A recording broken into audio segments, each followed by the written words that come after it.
مفتی صاحب سے سوال یہ ہے کہ سخت سردی میں ٹھنڈے پانی سے وضو کرنے میں دشواری ہو تو کیا تیمم کرنے کی اجازت ہے؟ نماز کے لیے وضو کرنا یہ فرض ہے، اور پانی پر جب تک قدرت یہ باقی ہے تو تیمم کی اجازت نہیں ہے۔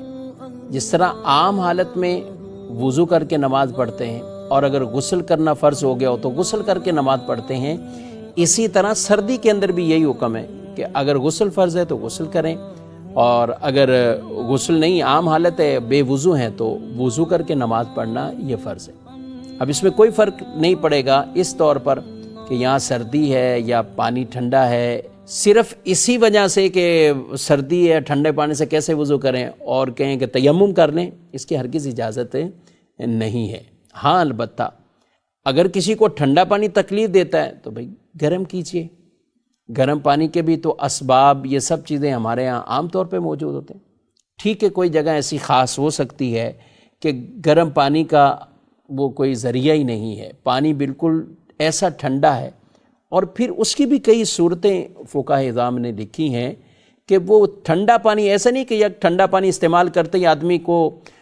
کوئی ایسی ہلاکت یا اس طرح کا معاملہ ہو جائے گا۔ فرمایا ٹھنڈا پانی ہے، وضو کریں، اگر آپ کے پاس گرم لباس ہے تو اس کے بعد گرم لباس پہن لیں، لحاف ہے، رضائی ہے، اس کو، کمبل ہے، اس کو اوڑھ لیں، اس کے ذریعے سے آپ اپنی طبیعت ٹھیک کر لیتے ہیں، تھوڑی سی تپش مل جاتی ہے، تو یہ عمل کریں۔ یہ مختلف جو شرائط بیان کی گئی میرے بھائیوں، اس میں مسئلہ یہ ہے کہ نماز کی اہمیت ہے، فرض کی اہمیت ہے، اور اس کو جس طرح اللہ رسول کا حکم ہے ویسے ہی پڑھنا ہے۔ تو نارمل ایسے نہیں ہے کہ کسی کو عذر بنا لیں اور فوراً تیمم کی طرف چلے جائیں۔ ٹھنڈے پانی سے نہیں کر سکتے، گرم سے کیجئے۔ گرم پانی نہیں ہے تو پھر یہ دیکھا جائے کہ آپ کے پاس کوئی ایسا لباس یا کوئی چیز ہے کہ ٹھنڈے پانی سے وضو کیا اور آپ نے وہ لباس پہن لیا، وہ رضائی وغیرہ اوڑھ لی،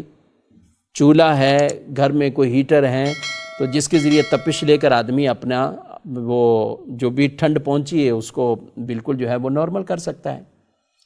اور اگر بالفرض یہ کوئی بھی صورت نہیں ہے اور ہے ایسی کیفیت والا پانی کہ اس کا کوئی عضو وہ تلف ہو جائے گا، ہلاک ہو جائے گا، ضائع ہو جائے گا،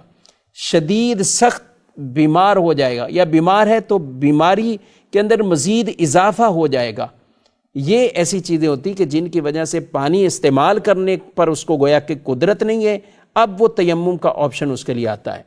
لیکن یہ نہیں کہ بقیہ ساری چیزیں چھوڑ دیں، نہ گرم کرنے کی طرف جائیں، نہ وہ ٹھنڈے پانی کے بعد کچھ ایسا بستر یا گرم کپڑے استعمال کرنے سے اپنی طبیعت کو نارمل کیا جا سکتا ہے۔ تو یہ ساری شرطیں اور یہ ساری قیودات، جس طرح یہ مسئلہ ہے اس کے مطابق اس کا خیال رکھ کر، اگر واقعی کسی طرح بھی پانی پر قدرت طاقت کسی کو نہیں ہے تو پھر آپشن دوسرا وہ تیمم کی طرف آئے گا۔ اب اس میں بھی بعض اوقات صبح کا وقت ہے، دوپہر کا وقت ہے، تو بڑا فرق آ جاتا ہے، یعنی ٹائم پیریڈ کے اعتبار سے کس وقت شدت سے سردی ہے اور یہ ساری چیزیں دیگر بھی نہیں پائی جا رہی، پھر تیمم کا مسئلہ آئے گا۔ اسی طرح دوپہر ایسا مسئلہ نہیں ہوتا، یا ٹھنڈے پانی سے وضو کرنے کے بعد یا غسل کرنے کے بعد دھوپ ہے، دھوپ کے اندر بیٹھ جائیں تو بھی اس سے مسئلہ حل ہو سکتا ہے۔ تو المختصر یہ ہے کہ اپنے لیے ایسے اسباب پہلے سے تیار کریں۔ وہ پتہ ہے نماز پڑھنی ہے تو جن کے یہاں الحمدللہ جو اہتمام کرتے ہیں تو وہ سخت سردیوں میں سفر کے اندر بھی بڑے ٹھنڈے ٹھنڈے پانیوں سے وہ وضو بھی کر لیتے ہیں۔ قبلہ شیخ طریقت امیر اہل سنت دعوت برکاتہ عالیہ مدنی مذاکروں میں بیان فرما رہے تھے، اور اپنے بغداد شریف کا ایک سفر بیان کر رہے تھے کہ ایسا پانی ٹھنڈا تھا کہ بس جہاں پڑتا تھا پتہ ہی نہیں چلتا تھا کہ یہ عضو بھی گویا کہ سن ہو گیا ہے، یہ ہے بھی یہ ساتھ یا نہیں ہے، یعنی اتنا یخ ٹھنڈا جسے کہیں، اور سردی بھی۔ لیکن فرمایا کہ الحمدللہ سب نے وضو کیے ہیں اور نماز پڑھی، تو تھوڑا سا دل گھبراتا بھی ہوگا، تکلیف تھوڑی سی زیادہ پہنچتی ہے، اسی لیے تو اس پہ ڈبل ثواب ہے۔ جی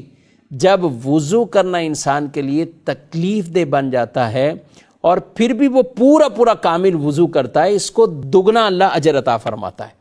تو اگر ان احکامات کی اہمیت کا محق ہو،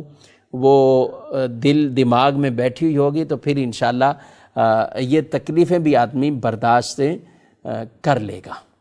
تو لہذا ان مسائل کے اندر یہ جو اس کی شرطیں بیان کی گئیں ان کو خیال رکھیں، پھر کہیں آپشن تیمم کا آئے گا، بصورت دیگر تیمم کا آپشن نہیں آتا. جس طرح عام نمازوں کے لیے وضو کرنا ہے اس طرح آپ کو سردی میں بھی وضو کرنا ہے، اور اگر غسل فرض آتا ہے تو پھر غسل کرنا ہے.